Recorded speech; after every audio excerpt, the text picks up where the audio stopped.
ဒီเจ้าကဘယ်လိုလဲဆိုတော့အင်္ဂလိပ်စာအတွက်ကိုမှဘာမှလှည့်ကြည့်စရာမလိုတော့ဘူးဒီဘာသာနဲ့ပတ်သက်ပြီးတော့ full scale grammar ကိုအမအတွက်ကအကုန်လုံးခလေးအတွက်ကစိတ်ချရတယ်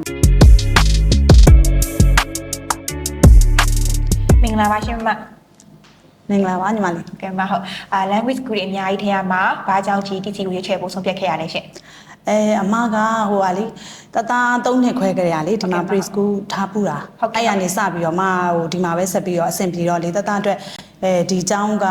ဘယ်လိုလဲဆိုတော့အင်္ဂလိပ်စာအတွက်ကိုမှဘာမှလှည့်ကြည့်စရာမလိုတော့ဘူးကဲမဟုတ်ဟိုဒီဘာသာနဲ့ပတ်သက်ပြီးတော့ full scale grammar ကိုအမအတွက်ကအကုန်လုံးခလေးအတွက်ကစိတ်ချရတယ်ညီမလေးရဲ့ preschool ကြရမှာဒီမှာပဲစထားခဲ့တာလေအခုဆို B2 level အထိပေါ့ဟုတ်ကဲ့မဟုတ်တတလေး Thomas ရဲ့ language skill တိုးတက်လာမှုအများကြီးတရားမှာပဲတိုးတက်မှုပိုင်းတွေမှအနေနဲ့အားရဆုံးလဲရှင်အမကတော့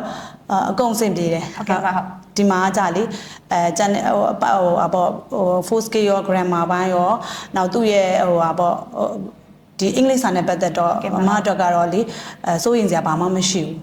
ဟုတ်ကဲ့မစင်ပြေတယ်ညီမလေးဟုတ်ကဲ့ဟုတ်ဟိုတတလေး Thomas ကညီမတို့ GTC မှာကျောင်းတက်လာတာအခုဆိုရင်ဘယ်လောက်ကြာပြီလဲရှင်3နှစ်ခွဲကြရဆိုတော့ညီမလေးဟိုပါပေါ့ကြာပြီပေါ့အမက3နှစ်ခွဲ preschool ရနေပြီးတော့စပြီးတော့ရန်လန်နာထားတယ်အခုဆို B2 level ဖြစ်သွားပြီကြာပြီပေါ့နော်ညီမလေးဟုတ်ဟုတ်ကဲ့ဟုတ်မတတလေးရ British Council မှာ exam ဝင်ဖြေထားမှုတွေရောရှိလားရှင်ညီမလေးဟိုက PET ပြီးသွားပြီတတ PET PET မှာလည်းတတအမှတ်ကောင်းကောင်းနဲ့လေအကုန်လုံးဟိုဟာ grade A level နဲ့အမှတ်တွေလည်းအပြည့်တွေနဲ့ဟုတ်ကဲ့ပါထားတယ်ဒီနေ့ဆိုရင်တော့ FC ဆက်ဖြစ်မှာပေါ့နော်။အော်ဟုတ်ကဲ့ဟုတ်မှာဟိုမော်နော်ညီမတို့ရှိမှကလေးကိုတိုးတက်မှုရှိအောင်မော်နော်ပြုစုပေးထောင်ပေးတဲ့ instructor တွေအပေါ်မှာမမအနေနဲ့ဝန်တာပီတီစကားလေးလည်းပြောပြပါအောင်ရှင်။ဟိုအမသဘောကျပါတယ်။အခုတသားတို့လက်ရှိဒီချက်ရဲ့ဆိုလဲလေအမအဆင်ပြေတယ်။အကုန်လုံးလည်းအမအတွက်ကကလေးအတွက်ကောတိုးတက်မှုပိုင်းရောကျန်တဲ့လူမှုပေါင်းသင်းဆက်ဆံရေးရောအမဟိုဒီချက်နဲ့ဆွေးနွေးလို့ရတယ်လေအဆင်ပြေပါတယ်ဟုတ်ကဲ့မဟုတ်အင်္ဂလိပ်စာတသားလေး Thomas ရဲ့ဘဝတိုးတက်ဖို့အတွက်ကိုဘယ်လောက်ထိအထောက်ပံ့ကောင်းနေပြုနိုင်တယ်လို့မအနေနဲ့ခံယူထားလဲရှင်သူဒီခက်ကလည်းညီမလေးရဲ့ဒီဟိုအင်္ဂလိပ်စာကောင်းမှဖြစ်မှာလေအဲ့တော့အမအခြေခံပေါင်းဟိုငငယ်လေးကလေးကနေပြီးတော့မှ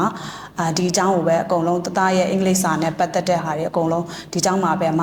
ဟိုစိတ်ချစွာနဲ့ပဲလုပ်ခဲ့တာပေါ့နော်ဟုတ်သူ့အတွက်လည်းအမဟိုရေရှည်အတွက်ကအဆင်ပြေအောင်ပေါ့နော်အဲ့လိုမျိုးတွေးထားတာညီမလေးရဲ့ဟုတ်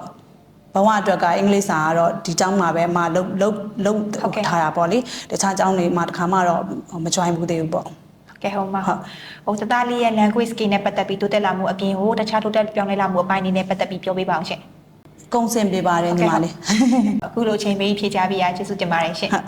ကျေးဇူးပါညီမလေးမင်္ဂလာရှိသောနေ့လေးဖြစ်ပါစေရှင်မဟုတ်